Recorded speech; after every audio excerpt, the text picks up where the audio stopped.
Okay, great. Welcome, everybody. Welcome, Lisa. We'll do this in English. Ik hou van Afrikaans. Ek is bly julle is alles Afrikaans. Ek is nie Afrikaans nie, maar ek hou van die taal en ek mis dit, want ek hoor dit nie. Jy kan maar Afrikaans praat as jy wil, but I don't. Hello, Maggie. I don't. Lisa will introduce herself and she'll tell us her history. I don't know too much about Lisa in terms of history, but we'll leave it to her. I will be sharing my screen and Lisa will talk through her photos.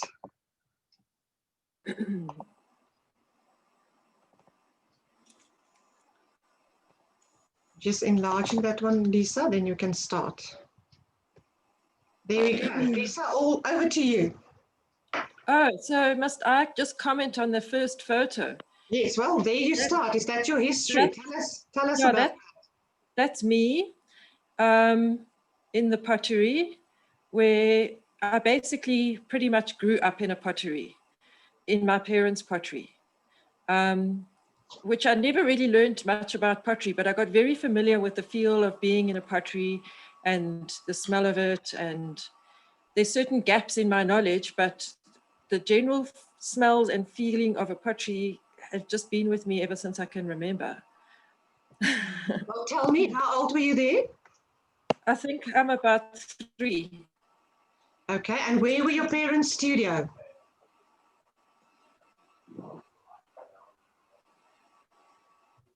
Lisa, can you hear me? Hello? Where were your parents' studio? Sorry? Where were you? I don't know. I've like lost connection. Does it say you are? Lisa, can you hear me, Rika? I can hear you. Okay. Where were the studio of your parents that you grew up? Okay, so basically, when I was very young, my parents moved. They moved to Kramerville. So I think they already started in Kramerville by the time I was growing up. But there was still the pottery in Kelvin, which was our house. And this was always the second shop in Kelvin, which my aunt ran. And she lived next door. So she ran in the garage like a big seconds shop, which was a big success with everybody. But basically my mother's father bought Silwood Ceramics in Kramerville. So now Silwood Ceramics, that was the old pottery that they brought someone from Staffordshire. I think Sir Cullinan started the first pottery in South Africa, like in the area around Pretoria, Garsfontein. That's where they found all the nice clay. And then they got someone over from Staffordshire and they started Silwood Ceramics. And it was like a slip casting company. They did some sort of heavy copies of Staffordshire type pottery. And then my mother's father bought that business and it was there and it had a lot of kilns and everything. So when I was growing up, they just got that place in Kramerville. It was like a huge old business with lots of kilns and lots of, when I'm standing there, I don't know if it's at Kelvin or at Kramerville because the changeover was sort of overlapped. My mother would work at home in Kelvin and then the factory was starting to happen in Kramerville. And my mother changed all the designs. They started with throwing and that sort of thing there. She didn't really like the slip casting. She would make fun of it. She said it was kitsch and the people used to sell the big slip cast vases at Zoo Lake and she thought they were really disgusting. And the premises, what is now where that used to be the factory? So that premises, I think it got sold around 1984. Around 1980 or 79, it moved again. It moved to Wynberg because it had grown a lot. But that is when I was older, like at about 8. So Kramerville, the factory, I think the buildings were like smashed down and made into offices now. Oh, okay, yes. Let me move on to the next picture. That is, who would that be at the wheel working? Oh, so that's my father at the wheel working.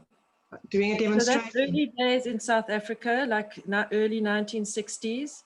where he used to go out and do a lot of sales. He was very into sales. He used to take the Lieberman pottery and throw it on the floor to show people how strong it is. Amazing. And he used to throw for the public like regularly. And they did a lot of sales pushes with putting the workers as well out in the public to throw for people to get the interest of the public. When did they start with the brand name Lieberman? Can you remember? Well, that's my father's surname, so that's from the very beginning. So from like 1954, it's been Lieberman Pottery. Okay, so that's where. And when they started in their garages at home in Calvin, and then after they bought Silwood Ceramics, they changed the name to Lieberman Pottery. Okay, fantastic. Yeah. Tell us, who is that in the picture, Lisa?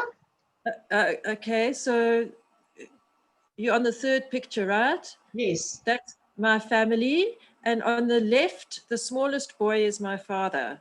Okay. In profile. That's Sammy Lieberman. So they came from Lithuania.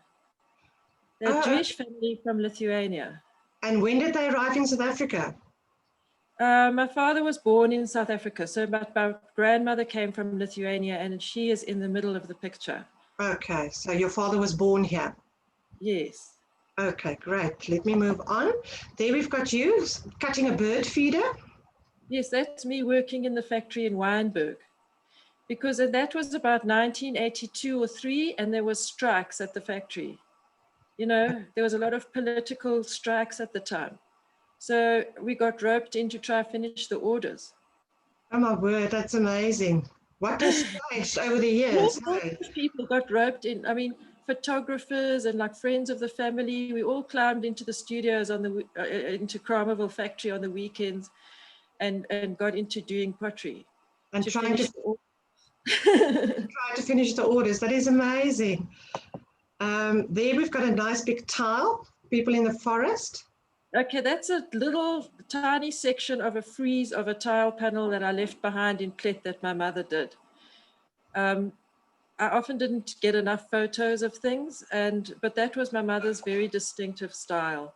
And that's just like a tiny part of a very large tile panel that she did by hand, because she made a big success of her silk screening tile business.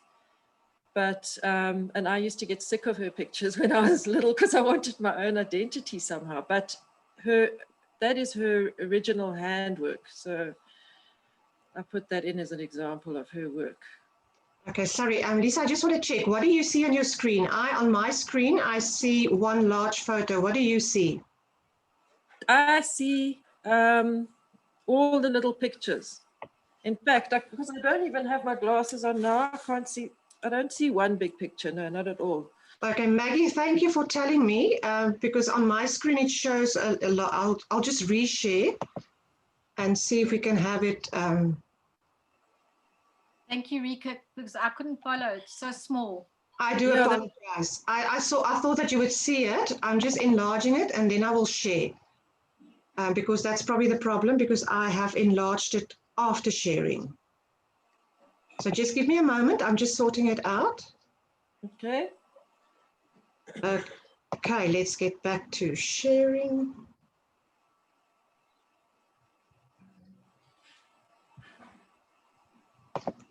Okay, so this technology, remember I've got all brain fog. Good. Then I won't feel so bad about my own one. I'm still on holiday. Sorry, I'm just trying to enlarge it and then share it. It seems I'm having okay, share screen. Let's see. There we go. Please confirm if you can see the large photo. Yes. Yeah. Okay, so confirm. Yes, thank you, Rika.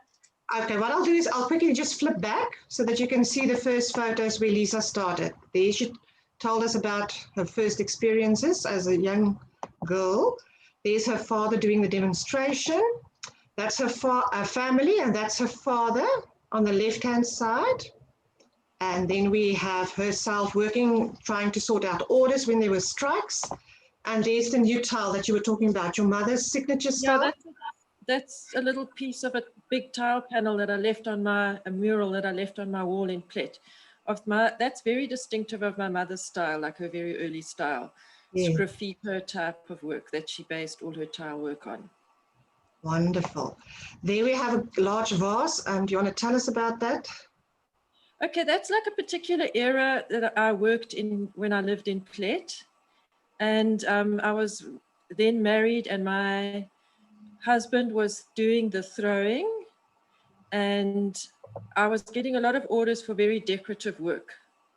So like I was explaining to you, it's like I have like this particular vase was made for somebody called Nicky Fritke.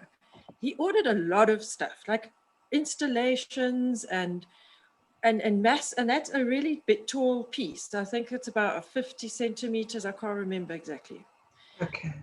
Thrown in sections, and then he wanted a certain look. So like I was explaining to you yesterday, I ended up doing like commission work, and basically something I wanted to talk about is that the way I grew up, men were throwers and women were decorators. There was like no other way. The whole pottery, all the men were doing throwing. Anytime a man walked in, they were like for the clay section. All the women were busy decorating and painting. And my mother had like certain decrees on the wall, like a queen, that said there shall always be 20 matte white and 20 shiny white dipped plates ready to decorate. So I think I might have been a painter if I wasn't born into this pottery thing. And I always wanted to decorate. So that's where my first sort of strength lay, or what I did a lot of is like this highly decorative type of work. But then who taught you to throw on the wheel? That throwing on the wheel is much more of a recent thing, because what happened is I slowly started to realize I can never take part in like ceramic exhibitions or things like that because I've never thrown the work.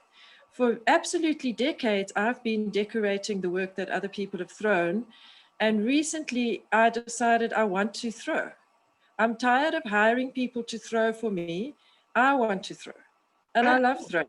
So it's like a recent love of mine is throwing. And I am never going to be a fantastic production thrower like I've seen people throwing on the wheel in the pottery, because that's not what I've done since I was a child.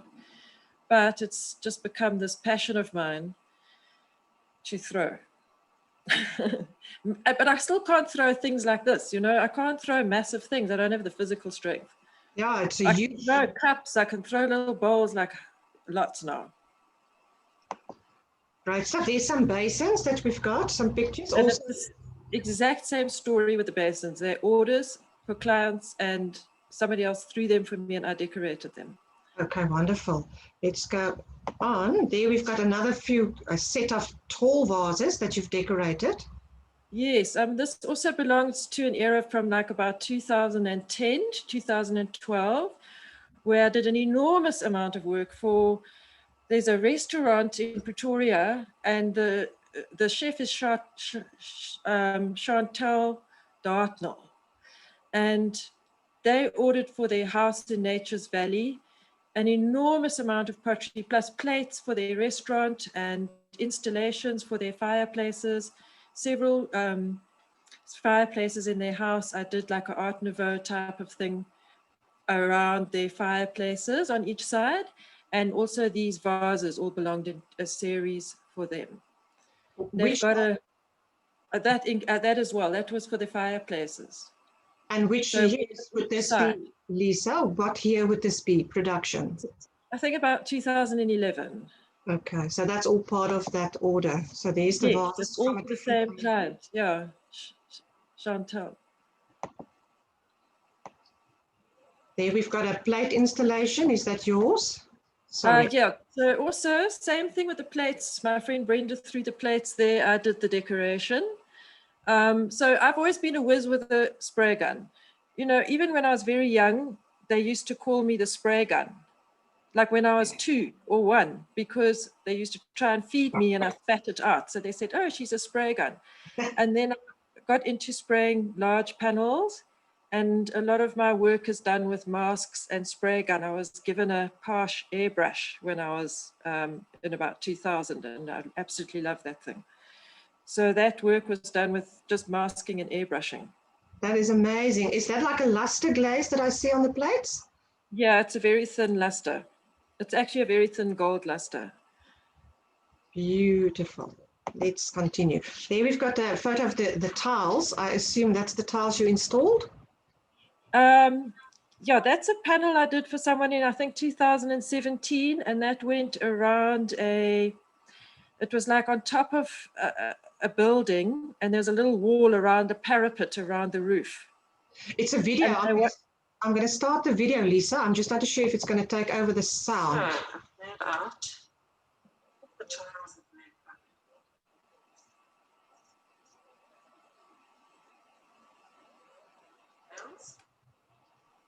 So if you imagine the wooden floor is a roof, and this is on a little wall.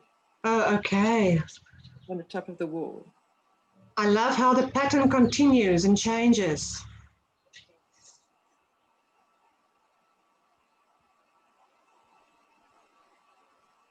And that was underglaze painting, Lisa? Yeah, that's slipped with a porcelain slip and then painted with cobalt using wax resist to get the sharp lines. Beautiful. So now I had to work it all out on the computer first. So I don't know where the sound is, yeah, Paul, but basically I had to print out every tile and draw through the paper to get the design. Beautiful. I don't know if we've got a complete picture of that installation. I don't have the installed picture. It's not something we remember to do. Okay, there we go. Let's continue. What's next? There we've got another tile installation. Okay, that's just an example of like I did tiles for somebody years back in Plet, and then they came back to me and they wanted another picture. That's their picture that they wanted. So, but it was just like a sort of a photo, and then they said, can you paint this on tiles? Did you produce the tiles yourself? Okay, this is an interesting story because when I worked in Plet, I used to buy my tiles from someone called Craig Renwick. And Craig Renwick, he had a pottery in Knysna, and he actually used to work for Gillian Bickel. He married Gillian Bickel's daughter, but then they divorced. So these tiles are still from Craig Renwick, and he sent them to me from Knysna. But I was already in Johannesburg when I painted this. So I started wanting to make my own tiles from scratch. And then Craig immigrated, and he kind of taught me how he makes his tiles, and I did a big job for him in Johannesburg. And then I got on to making these plain tiles, which I've been doing the whole of last year.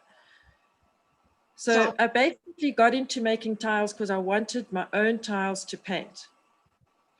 And then just plain tiles became what I had to do next. So are they handmade, they rolled, or are they handmade? They are handmade and they slip cast. Okay. And we mix our own slip. Okay. And they're earthenware, I assume? Yes, they're earthenware. They're decorative tiles. They're not for the floor. Okay. There we've got some pendants. Yes, and my pendant business, I've got, you know, if you're a potter and you don't have any money, my advice is to go small because it costs you much less to fire. You've got time on your hands and you want to spend little on materials, then go small because it takes far less resources and you can go out and sell it easily. It fits in a bag. Transport's not an issue. Electricity's not an issue. It's really good for, I moved a lot. I moved 7 times in the last 10 years. And in that time, my only business at certain stages was making these pendants. So they've been coming for a long time. You're still making them? I'm still making them, but I've now gotten involved in bigger things. So it's not so, I don't feel like making them so much, but there's still orders for them. I've got to keep making them every now and then. Okay, but they're nice kiln fillers as well. Oh, well, I don't actually use them as kiln fillers because they're porcelain. And my big kiln won't ever reach porcelain temperatures. I have 3 sizes of kiln. And these fit in a jewelry size kiln, which is a test kiln. And I could never work without a test kiln. Okay, wonderful. So these are all porcelain, you say? Yes. Here we've got a vase and a plate on the wall, also a commission, I assume. No, that was from when I did the exhibition in Pretoria, Potter of the Month in 2018. Okay, wonderful. That's the back of the wall in the Pretoria Association of Arts. Yes. Let's move on. There we've got your puppet. Yeah, that was the prime one of the 3 puppets at the exhibition. And I'm never going to make another one. Why? You know, I made many puppets, like in about when I was about 22 years old. But they were all dressed in little clothes, and we had a puppet show, and we had a puppet group. We had a whole theater. Always I wanted to make one with no clothes, just with the clay. So you can see how it's joined. And I finally did it, and now I'm done. It's beautiful. I love it. There we've got, I assume that's a tile or a plate? Yeah, somebody gave me these big plates to decorate. And I was just looking through the pictures. I just did these for fun. And then I ended up selling them to Lieberman pottery for next to nothing. But I didn't throw the plates as usual. My throwing's only really taken off in the last 2 years. Okay, you say you sell them to Lieberman? Yes. There we've got a vase. Also, that was a present. Yeah, that was the sitting duck vase made when the corona broke out. I was asked to do a present for someone, and they've got a little girl. So she's like 3. So I did this. We're all sitting ducks. Weren't we? On the other side, sitting ducks. Okay, so this is the kind of tiles that have kept me going. Plain tiles. Copper-based plain tiles. And I've done like, I think about 100 square meters of them. Oh my word, how many tiles would that be about? There's about 5,000 tiles. Amazing. I love the color differences. I've ended up doing all myself. Sorry, And that's pendants, yeah, that you've just got to. The next one, that's pendants I do for someone called Zeta. I've been doing them for her for about 5 years, and she puts them on strings and displays them in her shop, and it's called The Evil Eye. So she has a little shop in Linksfield. Okay. There we've got some decorated plate. Okay, this is just me having fun. I've still got this plate. I'm still going to work on it a bit more. I wanted to, occasionally I do stuff just for myself. This is one of them. Sorry, I've moved on a bit faster than you intend to be. This is about your tile installation. Yes. Lovely. This is the green tiles that I've done so many of. I think in Morningside, there's also a big panel of these at one of the shopping centers. Wonderful. Let me just see what we've got next. There's some tiles. Shall I flip through them? You can stop me when you want me to stop. Sure, that was for my brother. That's last year. He got them for Christmas. Oh, some beautiful yellow tiles. Yes. So I've got to kind of match colors with these tiles. So I'm learning a lot about glazes since I've been doing that, a lot more about glazes, let me say. So you also mix your own glazes? Some of them, yes. Because when I was young, I just used to follow the recipes. My mother would say, go mix these glazes, and I would go and follow the recipes, but I never really understood what all the materials are exactly. But now I'm having, like somebody comes and they say, I want this yellow. I sometimes have to do like quite a few tests to get the exact shade that they want. Yes. And that, you know, and so I've gotten much more into doing tests, and I enjoy doing tests now. I used to be too lazy to do them. Do you find the raw materials changed over the years when you mix glazes so many years ago? Absolutely, absolutely. Yeah, there's no doubt the raw materials change. So it's actually not good enough to just have the recipes, because when you come up with glaze problems, you need to know what's going on so you can try and work out a solution. Yeah, because that's the challenges with glazes today, I find, with the raw materials, and especially the frit discussion that we've all been having. Yeah. I see on this picture there you are with what your kiln. Excited, yes. Your happy place. Yes. If we move on, that's some of your also, as you say, your playing work, I assume? No, actually that was for a friend, a divine friend that I have in Plet. And one day during last year, she put money in my account. And then she said to me, I'm sending you a commission for my 50th birthday. Make me something. It can be anything you want, any size you want. Oh, So this is beautiful. the first commission I've had where I've had like carte blanche. But we are very good friends, and I get her, and there's this particular connection we have. So that was to be explored. It tells a So whole that story. was really fun. I mean, it was a joy. There we've got some more plates. Okay, so I've been doing a few, like people. You know what? I think I've got get orders from Lieberman Pottery sometimes, because Lieberman Pottery always had a side to them that did like numbers and special orders for little kiddies that are being born, and they've just rolled it over to me. That work is we did work for a movie, and it's called Blood Psalms, and it's coming out on Showmax. Oh, so wonderful. You can see these goblets and these cups on Showmax if you watch Blood Psalms, which is an epic African adventure of some kind. Oh, that's wonderful. So we did about 65 pieces for this movie set. Goblets, loads of goblets, like 40 goblets. So that's my own throwing finally. Oh, wonderful. I got into my own throwing. You're not doing too bad. And that was also just somebody's plate broke and I had to replace it for them. So I get people coming and saying, oh, my plate broke, can you make one like it? This was for the movie. And that's all my own throwing now. Oh, that is gorgeous. I love the finish. Yeah, that was really nice. That was like a combination of things. So were they and polishing and manganese. And they were fired in an electrical kiln? Yeah, they were. They look very much smoke-fired. They're beautiful. I'm trying to make them look smoke-fired. Well, I think you achieved it. I love the shapes and the handles. Thanks. There's some more tiles. Oh, look at those small ones in between. Amazing.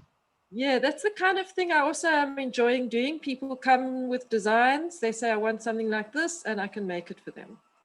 So this is my bread line, the tiles, because this is the only thing I use molds for. And the only thing I'm producing that's not getting like a lot of decoration on it. Yes, purely glaze firing.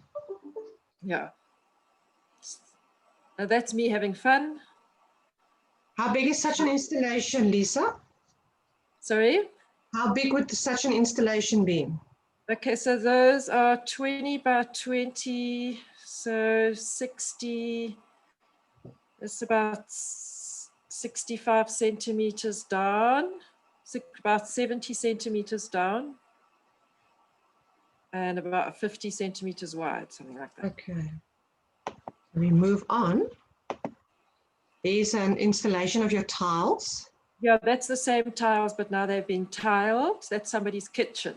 Oh, beautiful. I think the next one also has, no, I thought No, that's something a pendant I did for my best friend in Plet when we turned 50.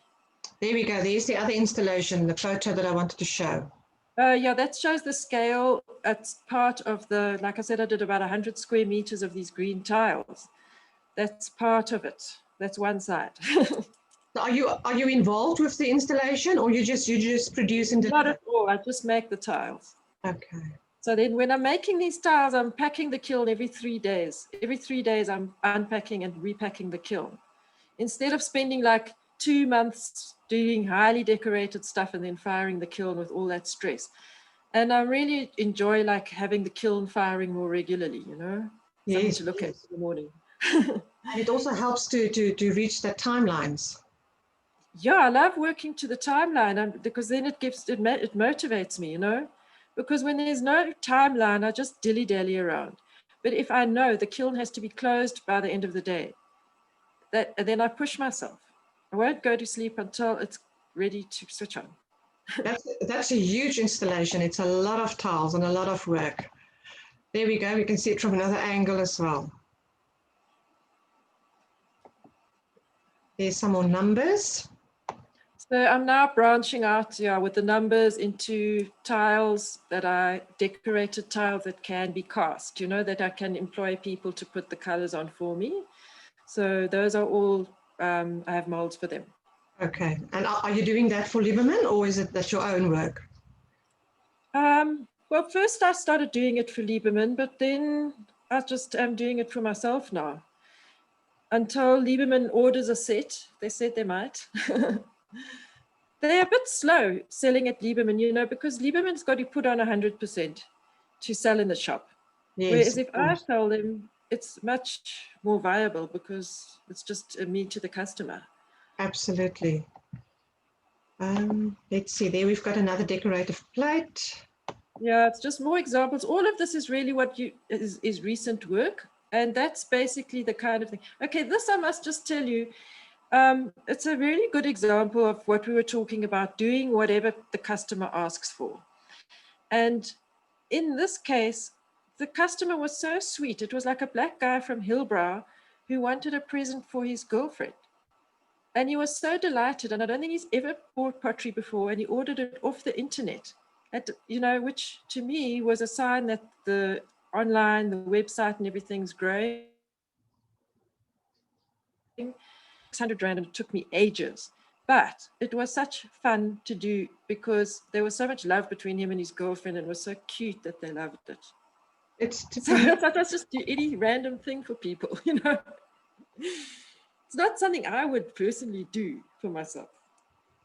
Right stuff. I'm gonna stop sharing, and then we can go back to. I just want to see. Wonderful. Okay, I just want to see if there's anything in the chats. Good. I don't know, Lisa, if you want to finish off with what are you currently busy with? I understand you're involved in a very exciting project. Tell us about that. I am. I'm currently busy with. I've just finished creating samples in the last 2 days for like a huge order that's bowls for a book launch. So the bowl has to look like the picture in the book, and it's for a book launch. And they're going to need about 2,000 of them. Now, I can't throw 2,000 bowls. So the exciting part of this is that I'm starting to work, because I've now worked Stokkelian for about 3 or 4 years, and I've loved it. Because when I was young, we bought a pottery, and there was a lot of people working for me already, and I didn't know anything. It was a disaster. So I've enjoyed working alone, but I just don't have the capacity to do an enormous amount. So I'm starting to make a friendship with somebody called Job, and he's like an institution in the Twilight Children's Orphanage, which is sort of closed down as an orphanage, but he grew up there. He's a South African black guy who's a ceramic artist, and they've got kilns and all sorts of things there. There's no electricity at the moment. So it's very exciting because as I'm working on these samples, I'm getting this big order in, and I'm forging new relationships to expand my working capacity and work with more of the community, which I'm going to have to do quite a bit of to get this order done. It's going to take me the whole of this year. It's very exciting. It's very exciting because you will be creating work as well and networking with producers. Yeah, well, this is now a passion of mine, is because we've kind of failed. I mean, Lieberman Pottery was a brilliant, huge production business with a lot of workers, but it kind of failed at some point during the 80s and 90s. And my cousin Adrian, who took over Lieberman Pottery, he's kept the manufacturing going, but he's concentrated on his imports and researching like beautiful pots from China. I'm sure you've seen them. Whereas I've sat there thinking about production and how to make it effective and how to pay people piecework, not employ people, and how to form partnerships that work. And I feel like it's all slowly coming to some sort of fruition. And I've written a proposal which involves the community and gets people working together as a sort of a guild. Although I've been told I mustn't use the word guild. Because apparently with the black people, when you mention this word guild, their eyes just roll backwards. It sounds so colonial. And one has to like work around the prejudices that people have at the moment. And that's the big challenge for me. That really is. It's the big challenge to forge relationships with African potters that are not based on you employ me or I employ you or I'm responsible for you. We both have to be responsible for each other and working together. And that's something I want to try and get right. Yeah, I think that is what we need, because that's the only way we can give back of the privilege we had over all these years. Yeah. Yeah, because my best friend in the last 5 years in my pottery business has become my calculator.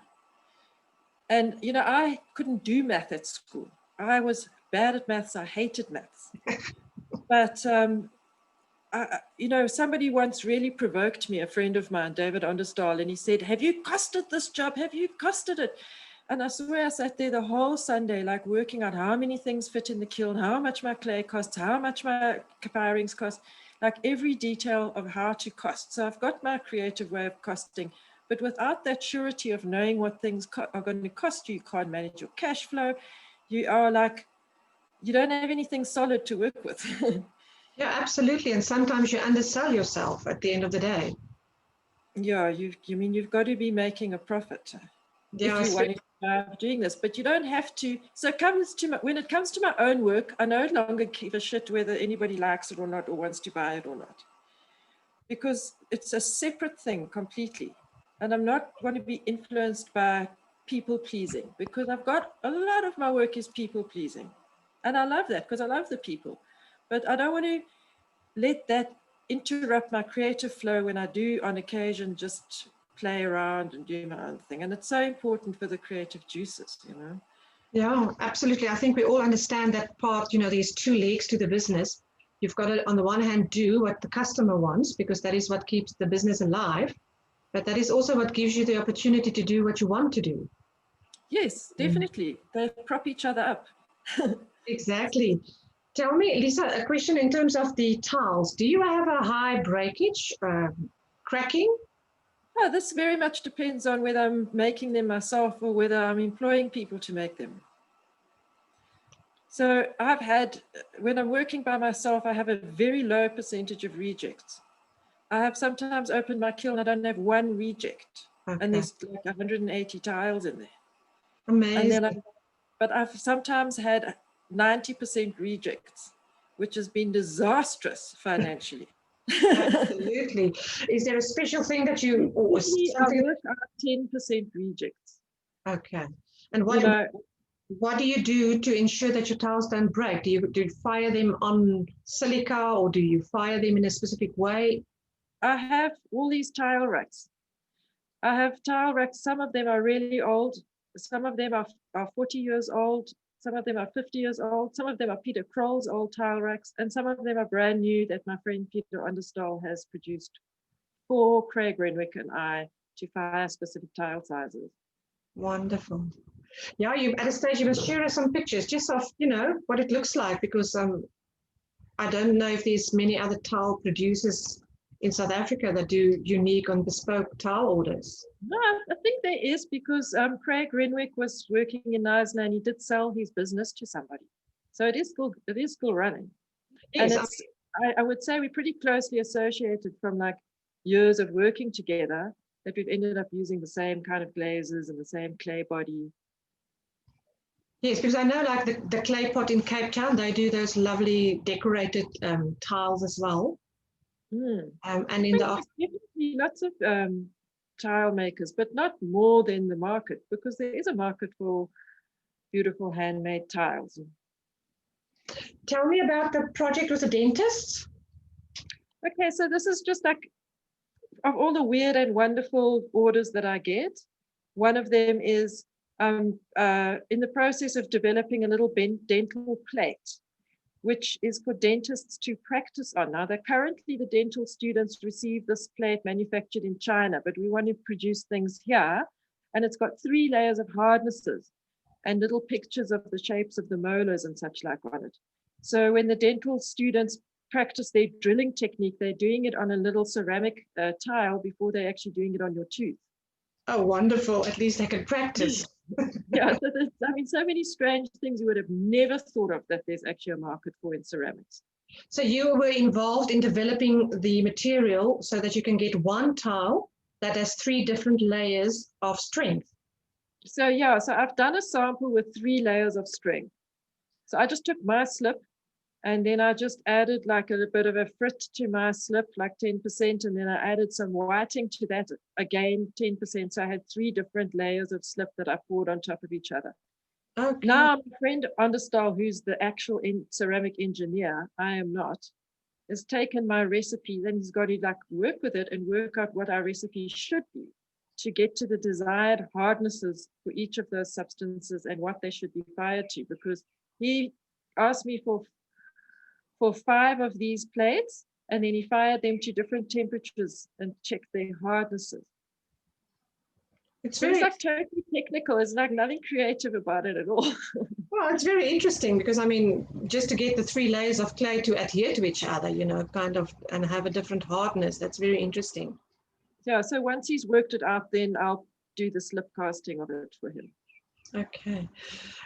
I want to open up if there's anybody else who would like to ask Lisa any questions.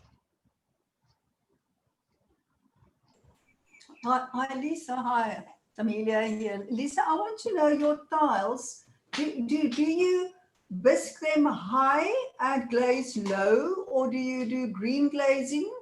In other words, just one firing? I don't do green glazing. Oh, sorry, did you finish? Yes, yeah, yes. I don't green glaze, I bisque them. I bisque them, I can bisque them high or low, it doesn't matter. But for the end result, it doesn't matter so long as they are bisqued first. But I do sometimes prefer to bisque them high because of the way my kiln works out. I sometimes bisque and glaze fire together. Okay, okay. Yeah.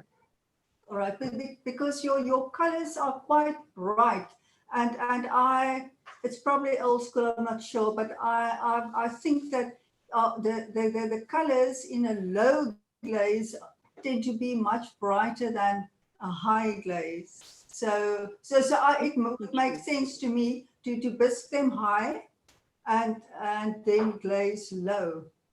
Yeah, Anyway, it does make more sense to do that.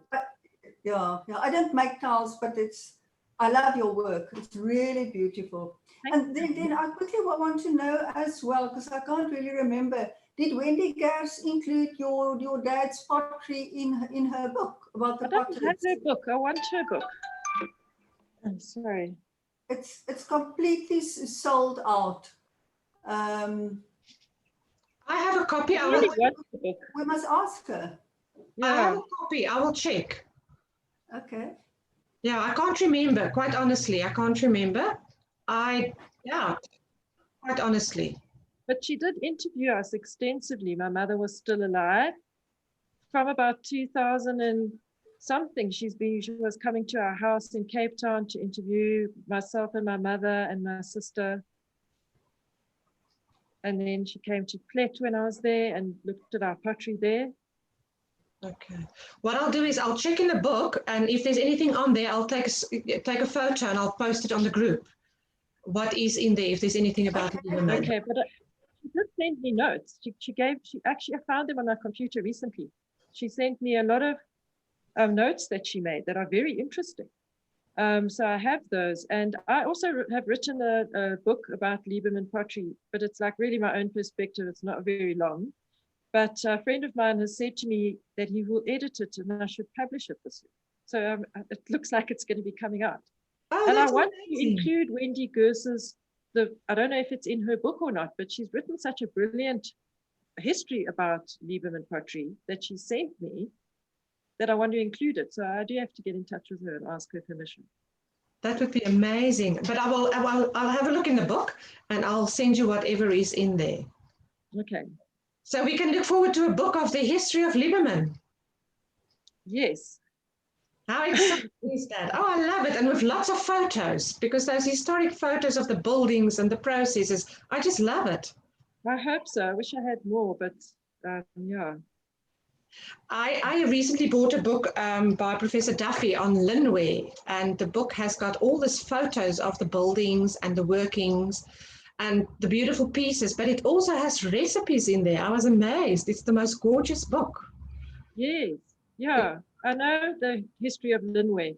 And one of my friends in Plett, David Wells, he is the grandson of, his grandmother was one of the big, whatever you call it, Linway. Wonderful. Well, Lisa, Founders, I was trying to find that word. Founders. What is the possibility that we can have like a little tour going down to Lieberman? Oh, yeah, I don't see why not. Well, we should try and organize it for when Adrian is here. He's in Cape Town at the moment. Yes. Does he come up often, or because he's totally abandoned us here. Well, maybe we should try and get something together. I would love that we can do like a tour, and maybe we'll have a virtual tour of the factory and what's happening there now, and so forth. Because please ask Adrian to come. I'll be your best friend. I mean, I really think you should come and see us here in Joburg. That would be awesome, because Rika Herbst also said that she might arrange for us to go to Linway with Professor Duffy. Wow. That would be lovely to have an outing. So we'll take a video for those that can't be here up in Gauteng. Yes. That would be lovely. Any other questions for Lisa? Yes, Cheryl. Hi. Relating back to tiles, I want to try and make some tiles for my kitchen.